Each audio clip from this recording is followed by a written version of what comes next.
Draw A circle of radius 2.75 centimetres. ആരം 2.75 centimetre ആയ വൃത്തം വരയ്ക്കുക. അപ്പോൾ ആദ്യം സർക്കിൾ വരയ്ക്കണമെങ്കിൽ നമുക്ക് എന്ത് വരയ്ക്കണം? റേഡിയസ് വരയ്ക്കണം. റേഡിയസ് എത്രയാണ്? 2.75 സെൻറ്റിമീറ്റർ ആണ് അല്ലേ? 2.75 റൂളറിൽ അല്ലെങ്കിൽ സ്കെയിലിൽ എടുക്കാൻ ബുദ്ധിമുട്ടാണ്. അപ്പോൾ നമുക്ക് എന്ത് ചെയ്യാം? ഇതിൻ്റെ ഡബിൾ എടുക്കാം. 2.75ൻ്റെ ഡബിൾ എത്രയാണ്? 2.75 പ്ലസ് 2.75 അതെത്രയാണ്? 5.5 ആണ് അല്ലേ? അപ്പോൾ ആദ്യം നമുക്ക് 5.5 സെൻറ്റിമീറ്ററിലുള്ള ഒരു ലൈൻ വരയ്ക്കാം. എന്നിട്ട് അതിന് പെർപെൻഡിക്കുലർ ബൈസെക്ടർ വരയ്ക്കാം. അപ്പോൾ നമുക്ക് അതിൻ്റെ പകുതി എന്ത് കിട്ടും? 2.75 സെൻറ്റിമീറ്റർ കിട്ടും അല്ലേ? അപ്പോൾ ആദ്യം ഒരു റൂളർ എടുത്തിട്ട് 5.5 മെഷർ ചെയ്തിട്ട് ഒരു ലൈൻ വരയ്ക്കാം.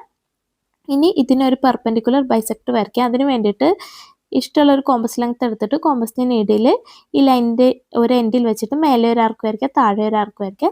ഈ ലൈനിൻ്റെ അടുത്ത എൻഡിലും വെച്ചിട്ട് മേലെ ഒരു ആർക്ക് വരയ്ക്കുക, താഴെ ഒരു ആർക്ക് വരയ്ക്കുക. കോമ്പസ് ലെങ്ത് ചേഞ്ച് ചെയ്യാൻ പാടില്ല. ഓക്കെ. എന്നിട്ട് ഈ രണ്ട് ആർക്സും ഇൻ്റർസെക്റ്റ് ചെയ്യുന്ന പോയിന്റ് ജോയിൻ ചെയ്യുമ്പോൾ പെർപെൻഡിക്കുലർ ബൈസെക്ടർ ആയി. ഈ ബൈസെക്ടർ നമ്മുടെ ലൈനിനെ ഈക്വലായിട്ട് ഡിവൈഡ് ചെയ്യും അല്ലേ? അപ്പോൾ ഈ ഇത്രയും ഭാഗം എന്തായിരിക്കും? 2.75 അതിൻ്റെ പകുതി ആയിരിക്കും അല്ലേ? 5.5ൻ്റെ പകുതിയായ 2.75 സെൻറ്റിമീറ്റർ ആയിരിക്കും. അപ്പോൾ ഇത് റേഡിയസ് ആയിക്കൊണ്ട് ഒരു സർക്കിൾ വരയ്ക്കാം. അതിന് വേണ്ടിയിട്ട് നമുക്ക് ഇത് സെൻറ്റർ ആണല്ലോ. അപ്പോൾ സെൻറ്ററിൽ എന്ത് വരയ്ക്കാം? കോമ്പസിൻ്റെ നീഡിലും കോമ്പസിൻ്റെ പെൻസിൽ ഈ ലൈനിൻ്റെ ഒരു എൻഡിലും വെച്ചിട്ട് ഒരു സർക്കിൾ വരയ്ക്കാം. ഇപ്പോൾ നമുക്ക് എന്ത് കിട്ടി? 2.75 സെൻറ്റിമീറ്റർ റേഡിയസിലുള്ള സർക്കിൾ കിട്ടി. Draw pictures below. First picture വരയ്ക്കാം. അപ്പോൾ ആദ്യം നമുക്ക് സ്ക്വയർ വരയ്ക്കാം. സ്ക്വയറിൻ്റെ സൈഡ് 4.5 സെൻറ്റിമീറ്റർ ആണ് അല്ലേ? അപ്പോൾ ആദ്യം നമുക്ക് ആ റൂളർ വെച്ചിട്ട് 4.5 സെൻറ്റിമീറ്റർ ലെങ്ത് ഉള്ള ഒരു ലൈൻ വരയ്ക്കാം. ഇനി ഈ ലൈനിൻ്റെ രണ്ട് എൻഡിലും 4.5 സെൻറ്റിമീറ്റർ ഉള്ള രണ്ട് പെർപെൻഡിക്കുലേഴ്സ് വരയ്ക്കണം അല്ലേ? പെർപെൻഡിക്കുലർ വരയ്ക്കാൻ വേണ്ടിയിട്ട് നമുക്ക് right angle set square use ചെയ്യാം, അല്ലെങ്കിൽ പ്രൊട്രാക്ടറോ എന്തെങ്കിലും വെച്ചിട്ട് 90 ഡിഗ്രി ആംഗിളിൽ വരയ്ക്കാം. ഓക്കെ. അപ്പോൾ ഞാനിവിടെ റൈറ്റ് ആംഗിൾ സെറ്റ് സ്ക്വയർ, അതായത് 90 ഡിഗ്രി ആംഗിളിലുള്ള സെറ്റ് സ്ക്വയർ യൂസ് ചെയ്തിട്ടാണ് പെർപെൻഡിക്കുലർ വരയ്ക്കുന്നത്. അപ്പോൾ അതിന് വേണ്ടിയിട്ട് സെറ്റ് സ്ക്വയർ ഇങ്ങനെ ഈ ലൈനിൽ വെച്ചിട്ട് ഈ ലൈനിൻ്റെ എൻഡിൽ നിന്നും ഒരു ലൈന് വരയ്ക്കാം. ഓക്കെ. എന്നിട്ട് 4.5 സെൻറ്റിമീറ്റർ ഡിസ്റ്റൻസിൽ ഒരു പോയിന്റ് മാർക്ക് ചെയ്യാം. ഓക്കെ. ഇനി ലൈനിൻ്റെ മറ്റേ എൻഡിലും പെർപെൻഡിക്കുലർ വരയ്ക്കണം. അതിന് വേണ്ടിയിട്ട് 90 ഡിഗ്രി ആംഗിൾ വരുന്ന സെറ്റ് സ്ക്വയർ ഇങ്ങനെ വെച്ചിട്ട് ഒരു പെർപെൻഡിക്കുലർ വരയ്ക്കാം. എന്നിട്ട് 4.5 സെൻറ്റിമീറ്റർ ഡിസ്റ്റൻസിൽ ഒരു പോയിന്റ് മാർക്ക് ചെയ്യാം. ഓക്കെ. അപ്പോൾ ഈ രണ്ട് പോയിന്റ്സ് ജോയിൻ ചെയ്യുമ്പോൾ നമുക്ക് സ്ക്വയർ ആയി. ഓക്കെ. ഇനി ഈ സ്ക്വയറിൻ്റെ സെൻറ്റർ കണ്ടുപിടിക്കണം. അതിന് വേണ്ടിയിട്ട് രണ്ട് ഡയഗണൽസ് ജോയിൻ ചെയ്യാം ഈ സ്ക്വയറിൻ്റെ. ഓക്കെ. അപ്പോൾ നമുക്ക് സെൻറ്റർ കിട്ടി. ഓക്കെ. ഇനി ഈ സെൻറ്ററിലൂടെ പാസ് ചെയ്യുന്ന പെർപെൻഡിക്കുലർ വരയ്ക്കണം. അപ്പോൾ അതിന് വേണ്ടിയിട്ട് നമുക്ക് റൈറ്റ് ആംഗിൾ സെറ്റ് സ്ക്വയർ തന്നെ യൂസ് ചെയ്യാം. ഇങ്ങനെ വെച്ചിട്ട് സെൻറ്ററിലൂടെ പാസ് ചെയ്യുന്ന ഒരു പെർപെൻഡിക്കുലർ വരച്ച് ഇനി എന്തായി ഒരു പാരലൽ ലൈനും കൂടി വരയ്ക്കണം. സെൻറ്ററിലൂടെ പാസ് ചെയ്യുന്ന താഴത്തെ സൈഡിന് പാരലലായിട്ടുള്ള ഒരു സൈഡ് കൂടി വരയ്ക്കണം. അതിന് വേണ്ടിയിട്ട് റൈറ്റ് ആംഗിൾ സെറ്റ് സ്ക്വയർ തന്നെ ഇങ്ങനെ യൂസ് ചെയ്തിട്ട് പെർപെൻഡിക്കുലർ ആയിട്ട് ഒരു ലൈൻ വരച്ചു. ഓക്കെ. ഇനി നമുക്ക് എന്ത് ചെയ്യണം? ഒരു ഹാഫ് സർക്കിൾ വരയ്ക്കണം. അതിന് വേണ്ടിയിട്ട് നമ്മൾ എന്ത് ചെയ്യാം? കോമ്പസിൻ്റെ നീഡിൽ എവിടെ വെക്കണം? താഴെയുള്ള 4.5 സെൻറ്റിമീറ്റർ സൈഡില്ല, അതിൻ്റെ മിഡ് പോയിന്റിൽ കോമ്പസിൻ്റെ നീഡിൽ വയ്ക്കുക. കോമ്പസിൻ്റെ പെൻസിൽ താഴെയുള്ള ലെഫ്റ്റ് കോർണറിലും വെക്കുക. എന്നിട്ട് ഇങ്ങനെ ഒരു ആർക്ക് വരയ്ക്കാം. ഓക്കെ. അപ്പോൾ ഒരു ഹാഫ് സർക്കിളായി. ഇനി മേലെയുള്ള 4.5 സെൻറ്റിമീറ്റർ ഉള്ള സൈഡില്ല, അതിൻ്റെ മിഡ് പോയിന്റിൽ കോമ്പസിൻ്റെ നീഡിൽ വയ്ക്കുക. കോമ്പസിൻ്റെ പെൻസിൽ സ്ക്വയറിൻ്റെ മേലെയുള്ള സൈഡിൻ്റെ ലെഫ്റ്റ് കോർണറിൽ വെക്കാം. ഒരു ആർക്ക് ഇങ്ങനെ വരയ്ക്കാം. ഓക്കെ. അപ്പോൾ രണ്ട് ആർക്സ് ആയി. ഓക്കെ. ഇനി സൈഡിലുള്ള റൈറ്റിലുള്ള 4.5 സെൻറ്റിമീറ്റർ ലെങ്ത് ഉള്ള സൈഡില്ല, അതിൻ്റെ മിഡ് പോയിന്റിൽ കോമ്പസിൻ്റെ നീഡിൽ വയ്ക്കാം. പിന്നെ കോമ്പസിൻ്റെ പെൻസിൽ എവിടെ വെക്കണം? ഈ സ്ക്വയറിൻ്റെ ഒരു കോർണറിലും വെക്കാം. എന്നിട്ട് ഇങ്ങനെ ഒരു ആർക്ക് വരയ്ക്കാം. ഇപ്പോൾ മറ്റൊരു സർക്കിളായി, സെമി സർക്കിളായി.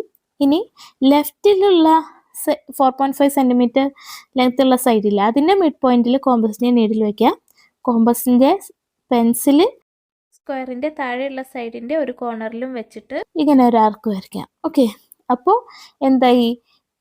4 ആർക്സ് ആയി. ഓക്കെ. അപ്പോൾ ഇങ്ങനെ ഒരു ഫിഗർ ഫോം ചെയ്തിട്ടുണ്ട്. എന്നിട്ട് നമ്മൾക്ക് വേണ്ട കളേഴ്സ് കൊടുക്കുക. അപ്പോൾ തന്നിട്ടുള്ള പോലത്തെ ഫിഗർ കംപ്ലീറ്റ് ആയി. ഇനി രണ്ടാമത്തെ ഫിഗർ വരയ്ക്കാം. ആദ്യം നമുക്ക് ഈ ഫിഗറിനെ ABCD എന്ന് നെയിം ചെയ്യാം. ഓക്കെ, ആദ്യം എ ബി എന്ന ലൈന് വരയ്ക്കാം. എ ബി എന്ന ലൈന് 6 സെൻറ്റിമീറ്റർ ലെങ്ത്താണ് വേണ്ടത്. സോ നമുക്ക് റൂളർ എടുത്തിട്ട് 6 സെൻറ്റിമീറ്റർ ഡിസ്റ്റൻസിൽ ഒരു ലൈന് വരയ്ക്കാം. ഇതിന് എ ബി എന്ന് നെയിം ചെയ്യാം. ഓക്കെ, ഇനി എ ബിയുടെ മിഡ് പോയിന്റ് ആണ് ഒ അല്ലേ. അപ്പോൾ 6 സെൻറ്റിമീറ്ററിൻ്റെ ഹാഫ് 3 അല്ലേ. അപ്പോൾ എയിൽ നിന്നും 3 സെൻറ്റിമീറ്റർ ഡിസ്റ്റൻസിൽ ഒരു പോയിന്റ് ഇടാം, അതായിരിക്കും ഒ. ഓക്കെ, ഇനി പിയും ആറും മാർക്ക് ചെയ്യണം. പി എന്ന് പറയുന്നത് എ ഒയുടെ മിഡ് പോയിന്റ് ആണ് അല്ലേ. എ ഒ എത്രയാണ്?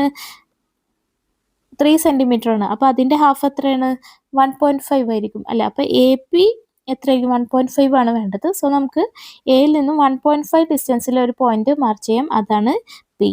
ഓക്കെ, ഇനി ബിയിൽ നിന്നും 1.5 ഡിസ്റ്റൻസിൽ ഒരു പോയിന്റ് മാർക്ക് ചെയ്യാം, അതായിരിക്കും 6. ഓക്കെ, ഇനി നമുക്ക് സി ഡി എന്ന ലൈന് വരയ്ക്കണം. അതിന് വേണ്ടിയിട്ട് നമ്മൾ എന്ത് ചെയ്യണം? ഓയിൽ നിന്നും ഒരു പെർപെൻഡിക്കുലർ വരയ്ക്കണം അല്ലേ. അപ്പോൾ പെർപെൻഡിക്കുലർ വരയ്ക്കാൻ നിങ്ങൾക്ക് ഒന്നെങ്കിൽ right angle set square use ചെയ്യാം, 90 ഡിഗ്രി വരുന്ന സെറ്റ് സ്ക്വയർ യൂസ് ചെയ്യാം, അല്ലെങ്കിൽ പ്രൊട്രാക്ടർ ഒക്കെ വെച്ചിട്ട് വരയ്ക്കാം. ഓക്കെ, ഞാനിവിടെ right angle set square 90 degree വരുന്ന സെറ്റ് സ്ക്വയർ യൂസ് ചെയ്തിട്ടാണ് വരയ്ക്കുന്നത്. സോ നമുക്ക് ഇങ്ങനെ എ ബി എന്ന ലൈനിൽ ഒരു സൈഡ് വെച്ചിട്ട് ഇങ്ങനെ പെർപെൻഡിക്കുലർ ആയിട്ട് മേലെ ഒരു ലൈൻ വരയ്ക്കാം, താഴെയും ഒരു ലൈൻ വരയ്ക്കാം. അപ്പോൾ എന്താണ്? സി ഡിയുടെ ലെങ്ത് 6 സെൻറ്റിമീറ്റർ ആണ് വേണ്ടത് അല്ലേ. അപ്പോൾ ഒ സി എന്ന് പറയുന്നത് എന്തായിരിക്കും? 3 ആയിരിക്കും, അതിൻ്റെ 6ൻ്റെ ഹാഫ് ആയിരിക്കും അല്ലേ. അപ്പോൾ ഓയിൽ നിന്ന് 3 സെൻറ്റിമീറ്റർ ഡിസ്റ്റൻസിൽ ഒരു പോയിന്റ് ഇടാം, അതാണ് സി. ഇനി ഓയിൽ നിന്നും താഴോട്ട് 3 സെൻറ്റിമീറ്റർ ഡിസ്റ്റൻസിൽ ഒരു പോയിന്റ് മാർക്ക് ചെയ്യാം, അതാണ് ഡി അല്ലേ. ഇനി ക്യൂ എന്ന് പറയുന്ന ഒ സിയുടെ മിഡ് പോയിന്റ് ആണ്. അപ്പോൾ ഒ സി 3 അല്ലേ, അപ്പോൾ ഒ ക്യൂ എന്തായിരിക്കും? 1.5 ആയിരിക്കും അല്ലേ. അപ്പോൾ നമുക്ക് ഓയിൽ നിന്നും 1.5 ഡിസ്റ്റൻസിൽ മേലെ ഒരു പോയിന്റ് മാർക്ക് ചെയ്യാം, അതാണ് ക്യൂ. ഇനി ഓയിൽ നിന്നും താഴോട്ട് 1.5 ഡിസ്റ്റൻസിൽ ഒരു പോയിന്റ് മാർക്ക് ചെയ്യാം, അതാണ് എസ്. ഓക്കെ, ഇനി നമുക്ക് എന്ത് ചെയ്യാം? ആർക്സ് വരയ്ക്കാം. ഓക്കെ, അതിന് വേണ്ടിയിട്ട് ഒരു കോമ്പസ് എടുത്തിട്ട് കോമ്പസിൻ്റെ നീഡിൽ പിയിലും കോമ്പസിൻ്റെ പെൻസിൽ എയിലും വെച്ചിട്ട് ഇങ്ങനെ ഒരു ആർക്ക് വരയ്ക്കാം. ഓക്കെ, ഇനി കോമ്പസിൻ്റെ നീഡിൽ ആറിലും കോമ്പസിൻ്റെ പെൻസിൽ ബിയിലും വെച്ചിട്ട് താഴോട്ട് ഒരു ആർക്ക് വരയ്ക്കാം. ഓക്കെ, ഇനി നമുക്ക് കോമ്പസിൻ്റെ നീഡിൽ ക്യൂയിലും കോമ്പസിൻ്റെ പെൻസിൽ സിയിലും വെച്ചിട്ട് മേലെ ഒരു ആർക്ക് വരയ്ക്കാം. ഇനി കോമ്പസിൻ്റെ നീഡിൽ എസ്സിലും കോമ്പസിൻ്റെ പെൻസിൽ ഓയിലും വെച്ചിട്ട് ഇങ്ങനെ ഒരു ആർക്ക് വരയ്ക്കാം. ഇനി നമുക്ക് ഇഷ്ടമുള്ള കളേഴ്സൊക്കെ കൊടുത്തിട്ട് ഫിഗർ കംപ്ലീറ്റ് ആക്കാം.